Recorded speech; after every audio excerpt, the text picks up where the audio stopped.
Up demonstrator, and today I have a tips and tricks video for you and a card that is a thank you card that we're going to make. But I want to talk again about card layouts, and so this is a card layout with some demonstration of some different things and how you can use one card layout to get lots and lots of different looking cards. So let's just get started. Okay, so here's the card that I made this time, and this one is a card, changing it up just a little bit today, but what I want to do is talk about the concept of another kind of layout card. So this is a card that basically is a card front that's done with this sort of landscape orientation, and that it has a strip across the front. Now, it doesn't matter whether this strip is this large nested label from the nested label dies, stitched dies that we have, or it is a card like this. My good friend Wanda Williams made this one, and this is basically the same layout if you think about it. It is a card that can be either oriented this way or this way, that has a strip down the middle. In this case, she's got an embossed background and a circle inside another circle with a sentiment. Now, if you were to take this and do it this way, you could turn your circle this way, move this strip up or down, and you would have basically the same layout. Now, those two cards look completely different. Now, I'm going to grab some others that I have here. This one was a swap I got from a demonstrator here in Denver, whose name right this minute I can't remember, but I'll see if I can't find it and put it below. But this is another card that is basically the same layout if you think about it. It's got a strip across this way and a card front on the back. Now, she put an embellishment up here and a small sentiment down below. Now, those three cards look completely different. Let me show you another one. This is a swap I got in Greece, and this was done by Amanda Charlesworth, who is Scrimpin' Mommy. If you've ever watched her videos, you've watched her giggle through an entire video. She's lots of fun to watch. Anyway, it's the same basic idea. A card front, whether it's done this way or this way, and she's put a pretty little piece of ribbon across here, and her strip piece doesn't go all the way across. This one is one that I did for my swaps earlier on, and if you'll remember, we did this one out of this colored, and I did lots of different colors, and again, it's the same basic idea. Now, all of those cards look very different. This is another one that we did. Now, the strip on this one is quite a bit wider, and it's got my petal flowers on it and a piece of ribbon. And but essentially, here's another one. This was a swap that I got from somebody. And again, with the thing across here, the focal point on this one, instead of being a butterfly or this, is a very large panel that's put here. Again, it's all the same basic design. This is one that I made as a paper pumpkin when we did the Hugs from Shelley, and I just cut it off a little bit, added some different kinds of decorations on it, sentiment, strip across. It's all the same basic layout. So, and was this one from last fall, where I did some painted paper and a cluster of leaves and a thank you up on top. All of those cards, while they look very different from one another, and this is one that if you started a card layout notebook, that you might want to put in there in black and white, showing the card layers layout, and maybe even put 2 or 3 different versions of it to remind yourself that basically this particular card layout, and in this case, this one was done this way. All of the rest of these were done the other way, but all of these could be turned and done this way. I mean, this one, all I'd have to do is do it a top folding card and cut off the bottom and switch everything this way. It would make the card look very different again. But these are all the same basic layout. So today what I did was I cut this part short, and my bar going across is actually this very large label. So that is another way to think about card layouts. I'm probably going to do another 1 or 2 card layouts interspersed with some other things in the future, and then move into different kinds of backgrounds that can change the look of your card. So what does it take to make this one? Well, what I've done is I have taken a regular card base and I have cut it down so that what's left on this end is 2.5 inches. So if this is 5.5 long, I've cut off 3 inches from this piece.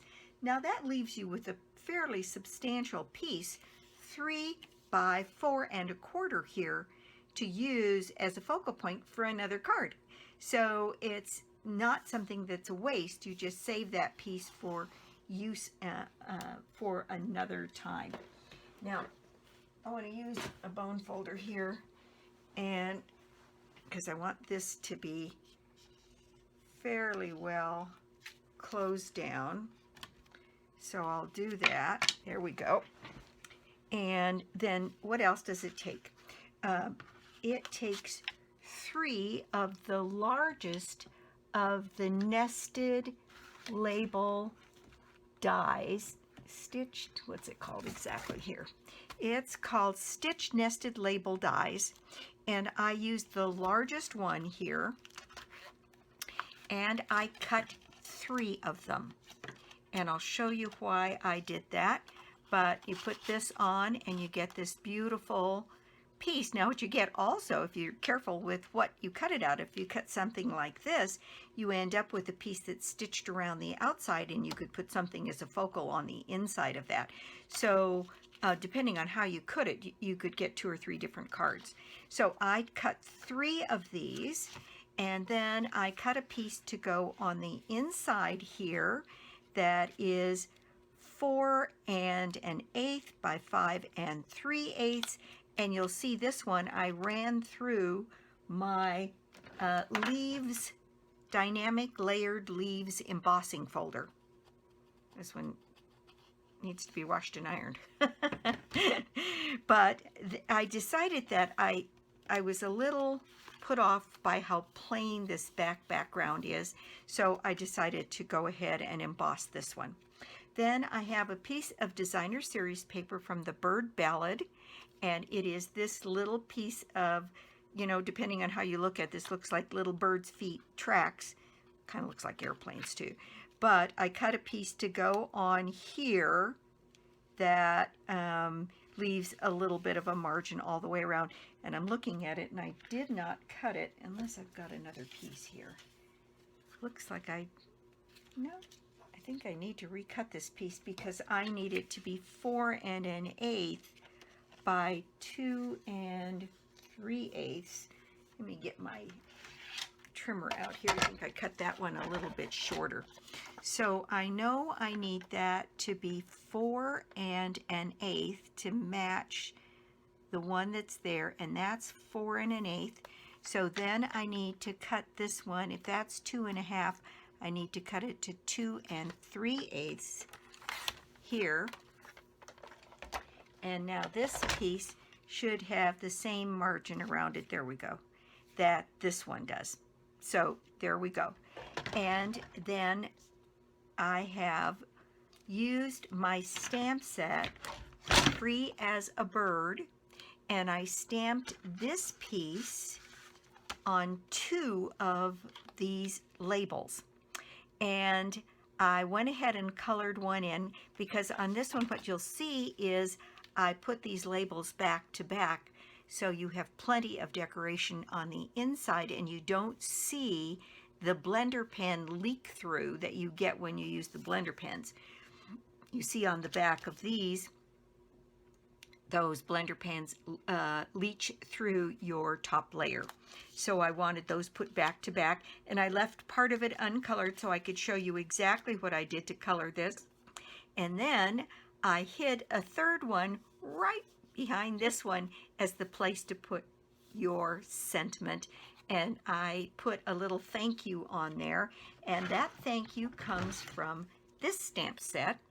It was so pretty and had those little curlicues, very Versailles. And this one is such a beautiful stamp set.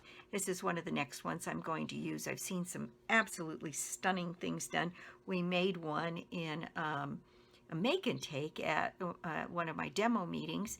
And so I'll be using this one to recreate some of the beautiful things I've seen. And there's just so many beautiful pieces to this.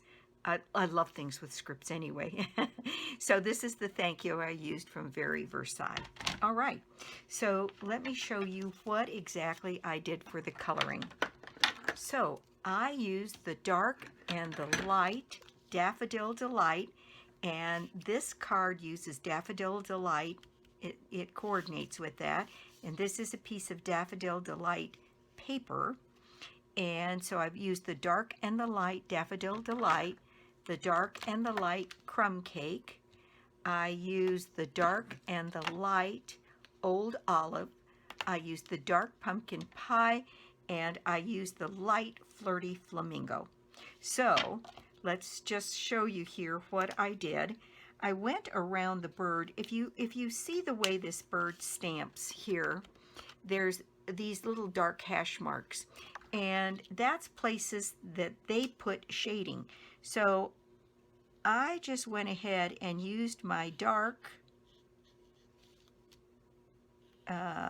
blend here on the places that they use shading, and I went ahead and went around his whole little body there. Then I filled him in with the lighter Daffodil Delight, and it adds just enough shading, I think, to make the birds a little bit more interesting. Then on the dark and the light Crumb Cake, what I did was every place there was shading on here, I used the dark. And this little spot that I've got left is really only using the light. So I just filled that in. Now in these two little branches here, I used the dark. But there we go. And so that takes care of my branch. Then the light Flirty Flamingo is what I used on my flowers. And on the first one that I did, I used my, if you don't have blends and you happen to have watercolor pencils, there's a Flirty Flamingo watercolor pencil. And I did my whole panel with watercolor pencils instead of blends. So lots of ways to get this done. You could use your markers, you could use anything really.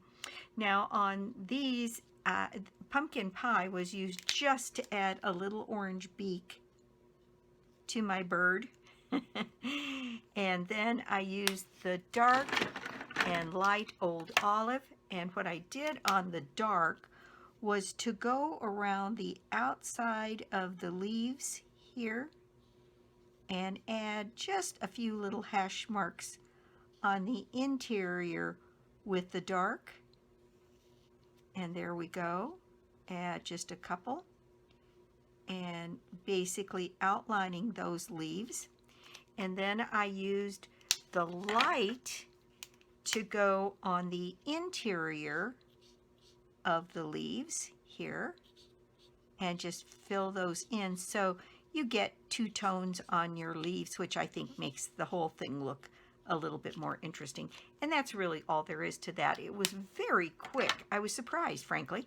It was very quick to color, even using all of those blends, because you know the birds are pretty good size. The branch is all one piece, so it really went pretty fast. Okay, so now what I need to do in order to keep moving here is I need to adhere this piece to the inside of my card, and for that I'm just going to use snail. and I'm going to use my Stampin' Up! Strip snail here because it is a little bit stronger because it's a full strip.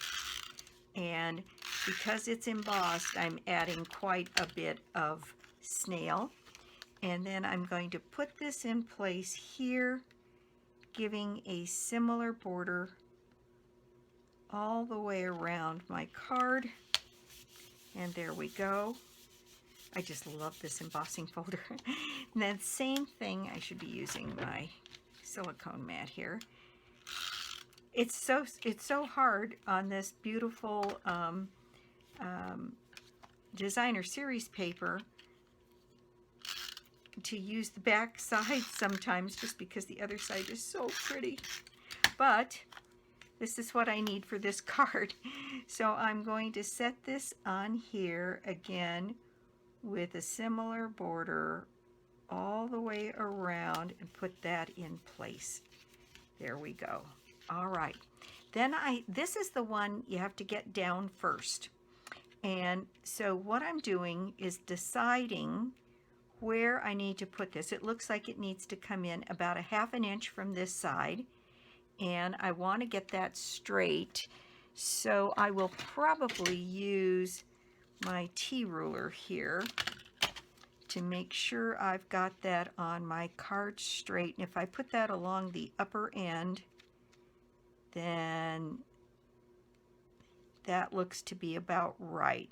So I'm going to lay that down there, and I'm going to just put lots of snail because that is the mechanism that opens and closes the card.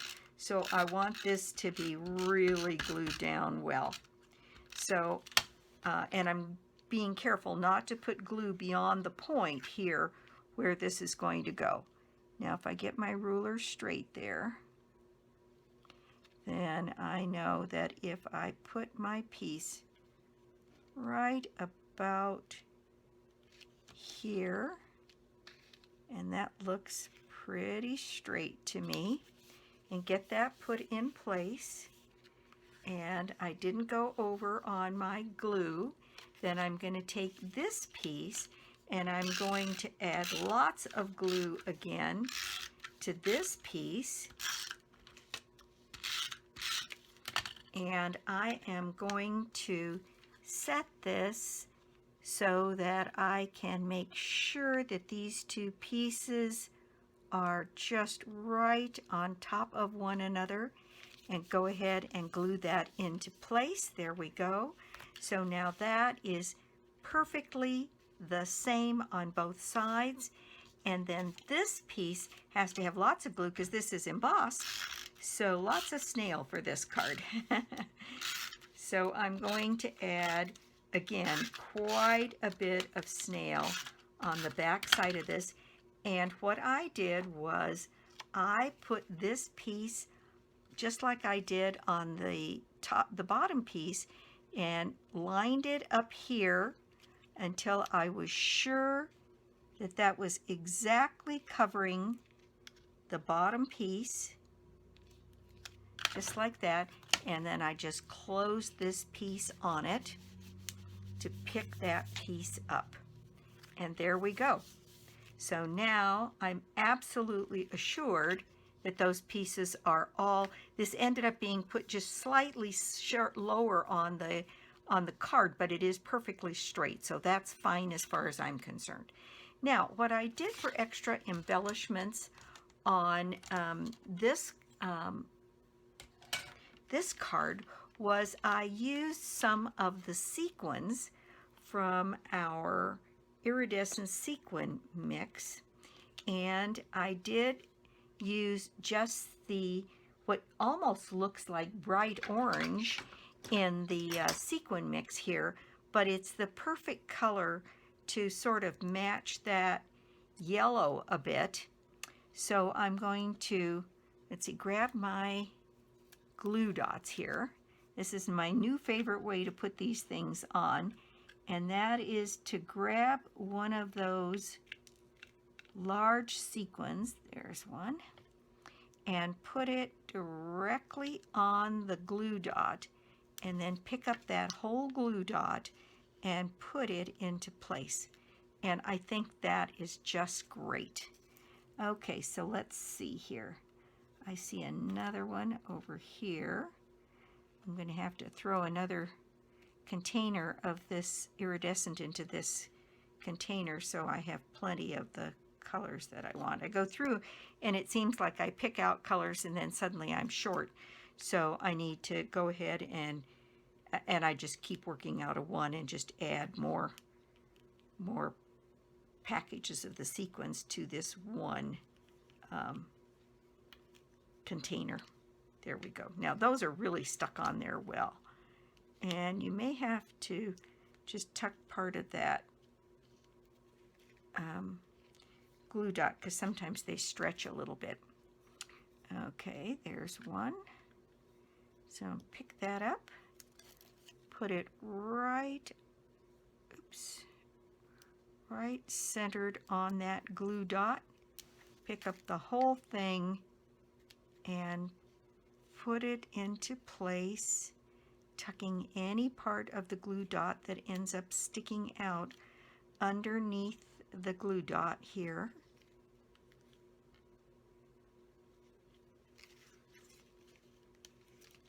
There we go. And let's see, I think I need two more. I like odd numbers on these projects, large ones. There's one there. I think I need two more. So I'll grab that one and that one. Okay, so these are going to go right again on my glue dot and then pick up and put on my project. Here we go. And one more here. Keep losing them here. Let me do that again. Oh, I see what's going on. I've lost the cap of my pick tool.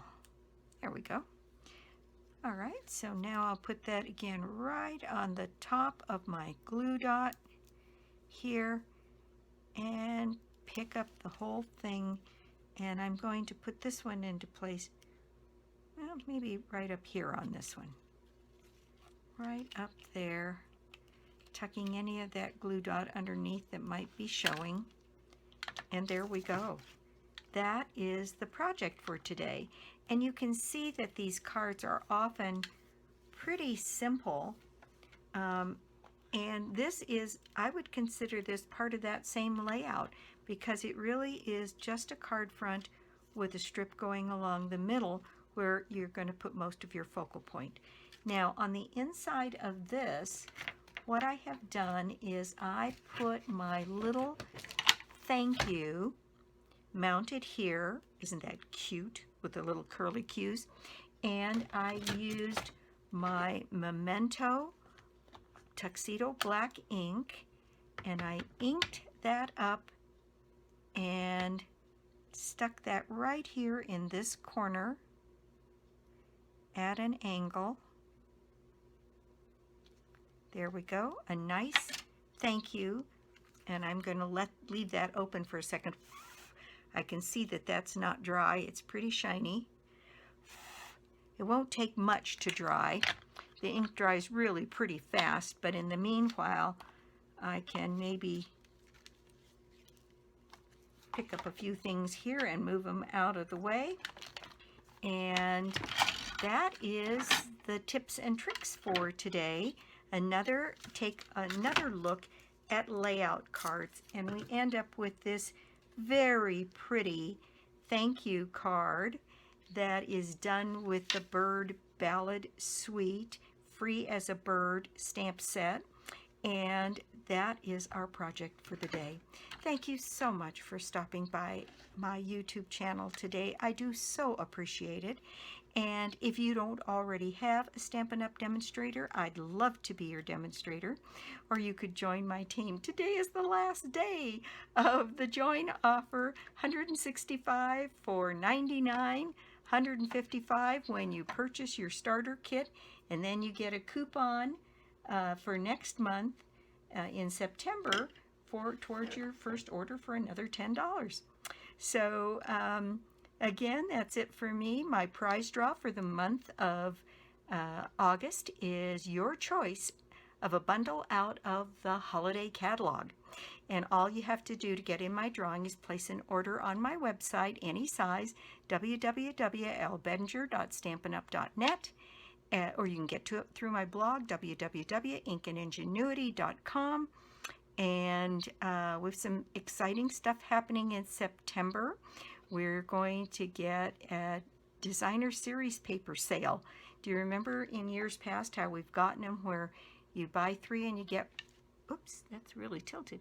You buy 3 and you get 1 free, and so we'll be doing a little bit of that, and it'll show up in my newsletter.